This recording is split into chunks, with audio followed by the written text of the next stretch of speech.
Hi. So, first of all, I'd like to explore my experience when, just before I wake up today, just before I woke up today. Today is,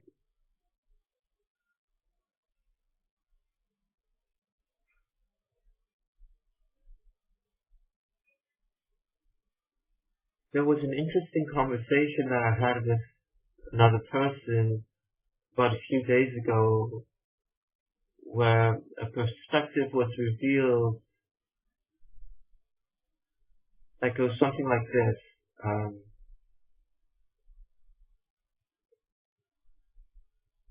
in winter, the air is often really cold. In Hong Kong, not so much, but when you're naked, pretty cold, about 12, 13 degrees, maybe a bit warmer. And we were discussing about how going into the shower is a gratifying experience, whereas getting out of bed is such a horrible one. And I eventually spoke about the point of when going into a hot shower, yes, I need to take off my clothes, but the so-called reward of the warm water washing over my body makes that initial shock from the cold worth it. Whereas when I'm sleeping, I'm already warm and cozy in my blankets, and to suddenly take them off and wake up, it's like, for most people, the experience of taking a cold shower. People who aren't used to taking cold showers don't like cold showers. It's quite horrible and quite shocking. It's the same experience I have when I wake up. And thus, from a mind consciousness perspective, no reward at all for waking up, just getting cold and uncomfortable.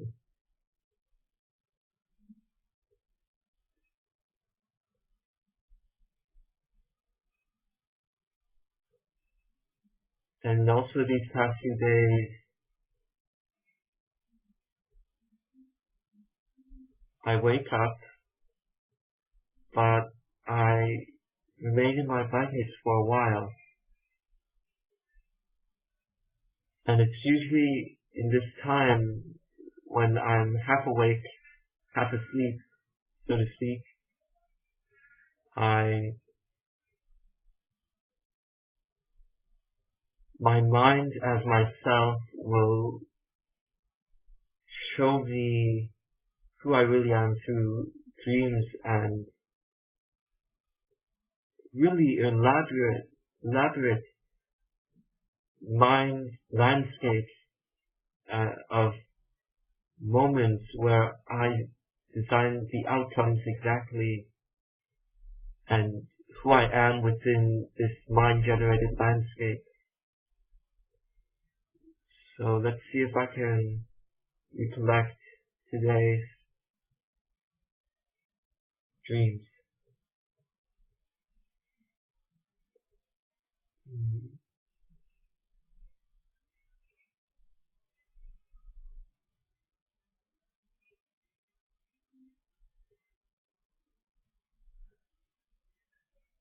Strain, strain analogous to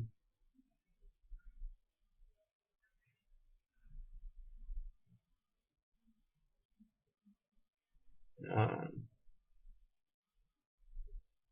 pushing a wall with just my arm strength, or pushing a heavy weight with just my arm strength. My arm muscles will strain and it will hurt terribly and feel incredibly unnatural. And if I continue pushing with only my arms, I will eventually feel the pain in my joints and ligaments and tendons.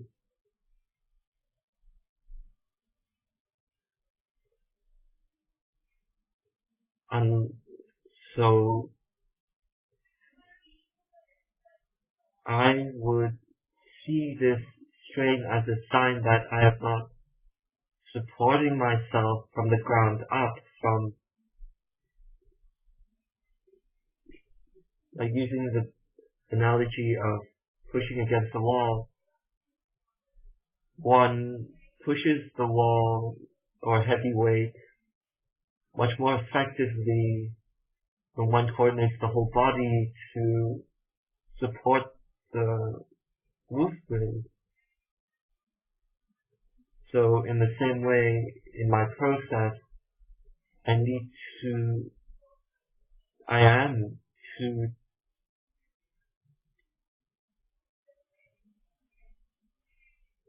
live a point of humbleness within this, where I stop striving to do great things and to do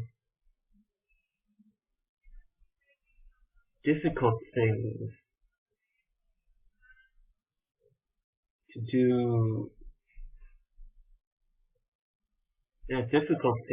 to gratify my ego when I transcend the difficulty, and instead remain humble by only taking care of what I can take care of, and to take care of the smallest details, such as my body placement, how I move, how I speak, how I breathe, how I present myself to people, how I am feeling. Taking care of one feeling first, and from there keeping on with this self-application. And when I was discussing this with myself, I realized that for me, as one person, and any person, they do great things not because they strive to do great things, but because they take care of themselves from the ground up and actually support themselves in a mathematical manner, like building a building structure like a school or a library. To suddenly feel like putting a support beam somewhere else may as well compromise the whole structure of self-support and have it crumble, and one has to start over again. So instead of striving for great achievements within process or great achievements in any context, for me specifically, great achievements within studying and revision, instead of focusing on this need, want, and desire to do great things, simply remain in doing the small and simple things, so to speak. And what I realized within myself is, no matter how great my achievements are, or how perfect I execute an action, if in terms of my practical self-application moment to moment, it is mathematically identical to my effective self-application before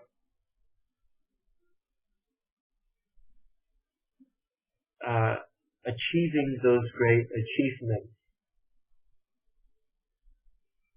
So applying this in my revision now, to start with the simple things and always remain with the simple things, tasks within revision that I can do, and to keep on with it, even when I have achieved or reached a level of excellence and efficiency within processing information by studying or revising. This is where the humbleness comes in, where I see myself achieve these great things, but I do not identify and hold on to this idea of greatness, and instead remain in the simplicity of doing the small, simple things, taking care of myself as the most simple points within myself, which I allow and accept myself to be capable of handling. Hope that wasn't too confusing.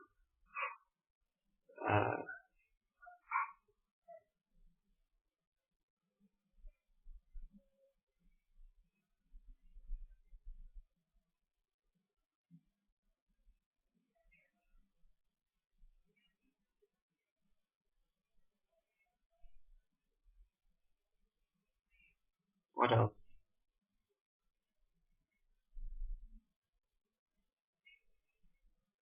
Yes, a fascinating observation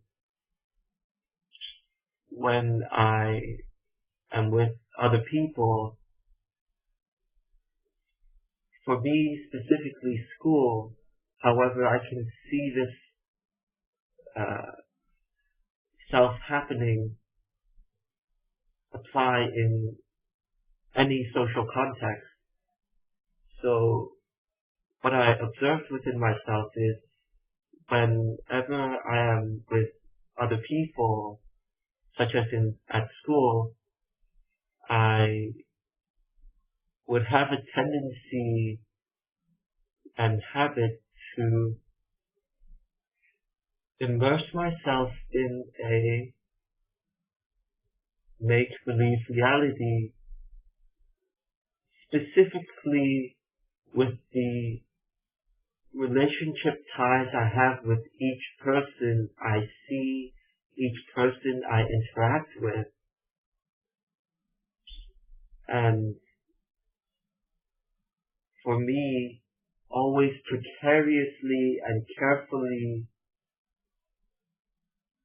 managing and balancing these relationship ties so they never crumble or disintegrate or change into a completely different relationship.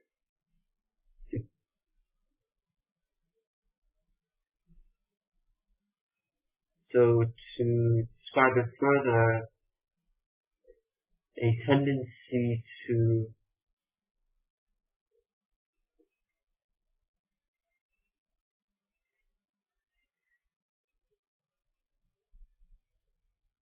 maintain stability within myself by maintaining stability and sameness within these relationship ties instead of being here in the physical, determining myself in every moment. So when I participate in that pattern of managing and worrying about all relationship ties to myself, I manifest and imply a point of self-distrust where I trust these ideas of relationships more than who I am here, which explains why in the past when I was with other people, I would have extremely tense necks, sometimes extremely weary shoulders and strain, especially in my eyes. Those eye muscles, they would just contract. They would stay contract, and it was extremely uncomfortable.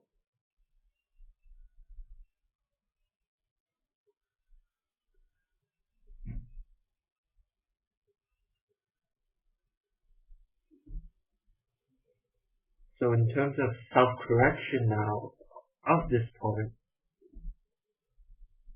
is to make a living statement of myself to remain in the simplicity of taking care of the simplest act that I can always take care of, which is breathing.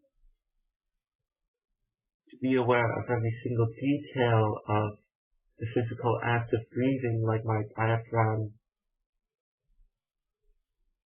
pulling or pushing downward when I inhale and pushing or pulling upward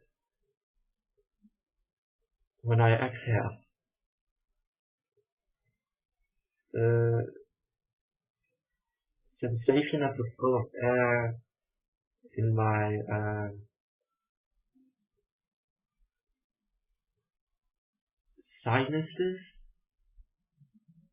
sinus/throat area, flow of air. And since it's winter over here, also the intake of cold air, the cold sensation, and the out-breath of warm air, the warm sensation around my nostrils or my mouth, depending how I breathe. Like little small physical details like that to take care of those things, while at the same time letting go of my mistakes and my worry about these relationships, and to self-forgiveness, and then I will remain here, where remaining here is, in my experience, like a result of self-forgiving myself. So, in other words, I cannot, in my experience, if I do not forgive myself for a point or a mistake, I cannot remain here, because I am still attached and holding on to, in regret, guilt, and shame towards this single point. Therefore, in common sense, the very first step to remaining here, the so-called active step, where I direct myself, is to let go through self-forgiveness, that point, and all points, until I experience a silence within myself, where I still hear physical noises, but no longer the feeling of being tired and strained and weary.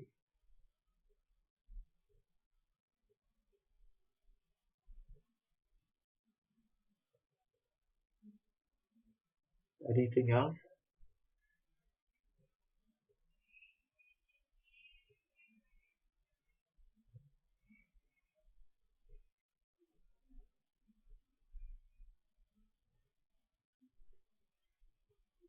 Relationship with my pet dog, the house's pet dog, and it's only today when, well, actually either yesterday or the day before, when I realized that even the dog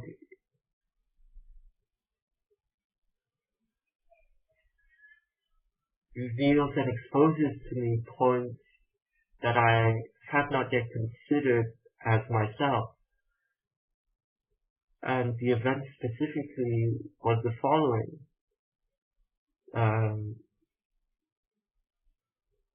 My dog, Snowy, she would go into my mother's room, and in the washroom there would be a towel placed on the ground, and she enjoys biting the edges of the towel. So one day she went as usual, and then I followed her after some time to see what she was doing. And then, seemingly out of nowhere, she sat down and looked at me in a very concerned, very worried, fearful expression.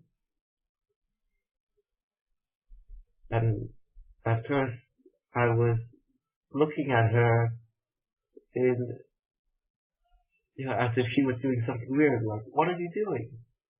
Did I do anything? And then when I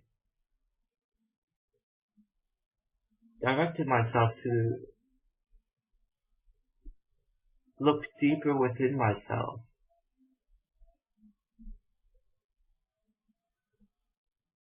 I saw that I was fearful of myself for the mistakes that I committed in the past, and the idea of belief that because of what I did in the past, I have a possibility of doing the same mistake again. So with that logic, as my mind, I feared myself.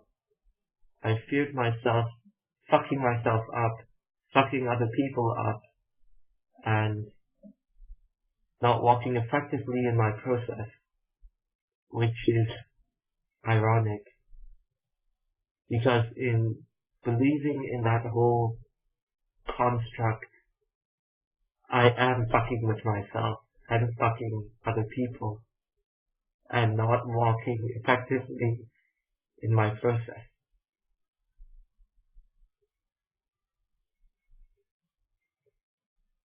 And also, going back to the dog,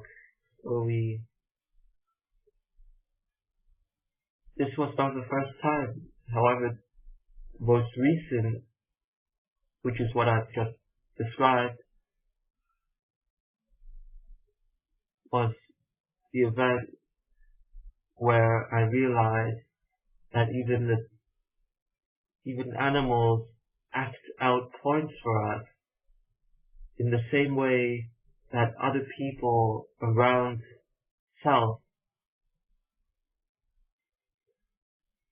act in a specific manner to show, to give self the opportunity to realize a bit more about self and to know more about who self really is, who self is actually allowing and accepting self to be and exist as.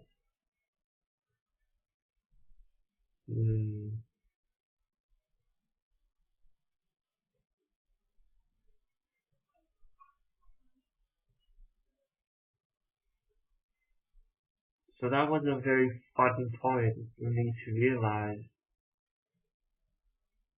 because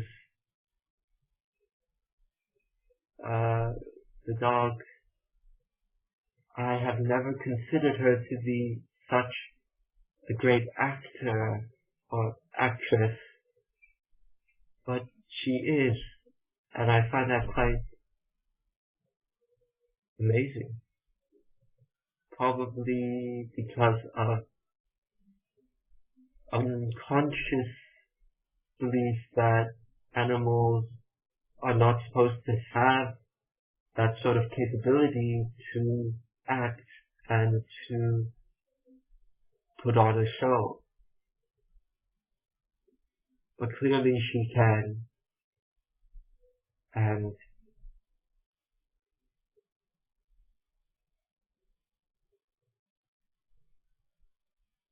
just for some reason really finding self-enjoyment within that realization.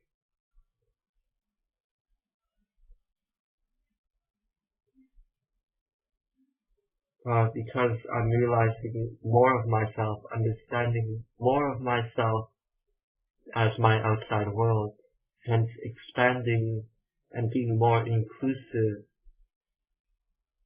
Thus I experience self-enjoyment as self-expression, because that was a step toward oneness and equality, where I moved toward living this statement of treating my neighbor as myself, where my neighbor includes animals, and to eventually reach a stage where my neighbor is everything.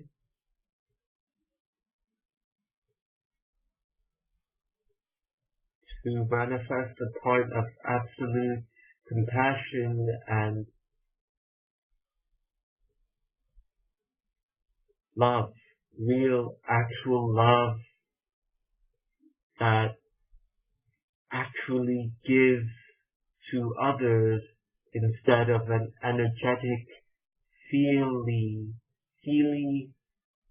mushy love that only gratifies myself while never actually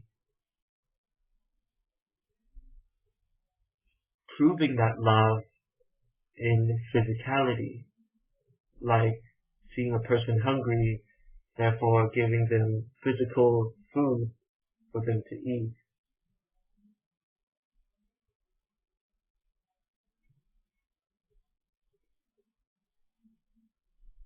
Therefore, love, as we currently understand and use it, is deceptive, because it is an energetic, mushy, feely,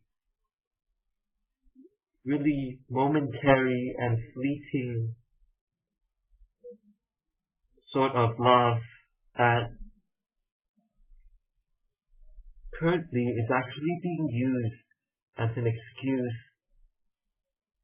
not to actually give food to the hungry, and to not actually build schools and create equal opportunity for everyone. To name a few examples of how love as it currently exists is deceptive and supports abuse.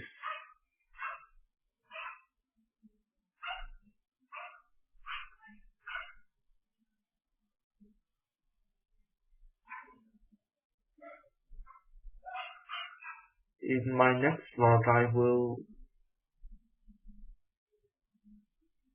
experiment with speaking about points outside of myself, so to speak, like the money system, slavery, animal abuse, those sorts of things, as an experiment, because I have been seeing others blog about this, and it seems to be quite fun to explore and discuss these points with myself. I've shied away from these points for quite some time now because as my personality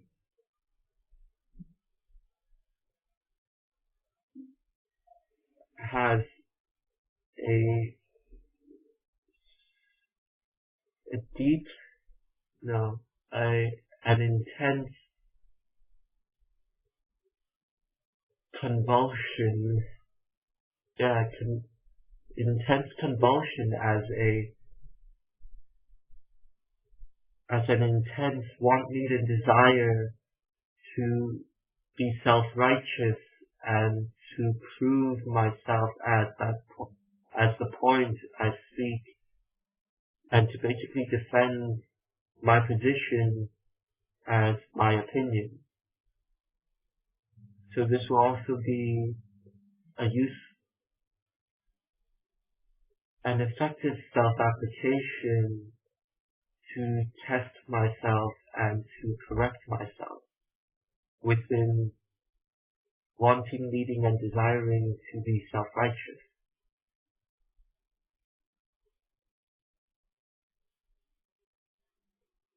That will be for tomorrow.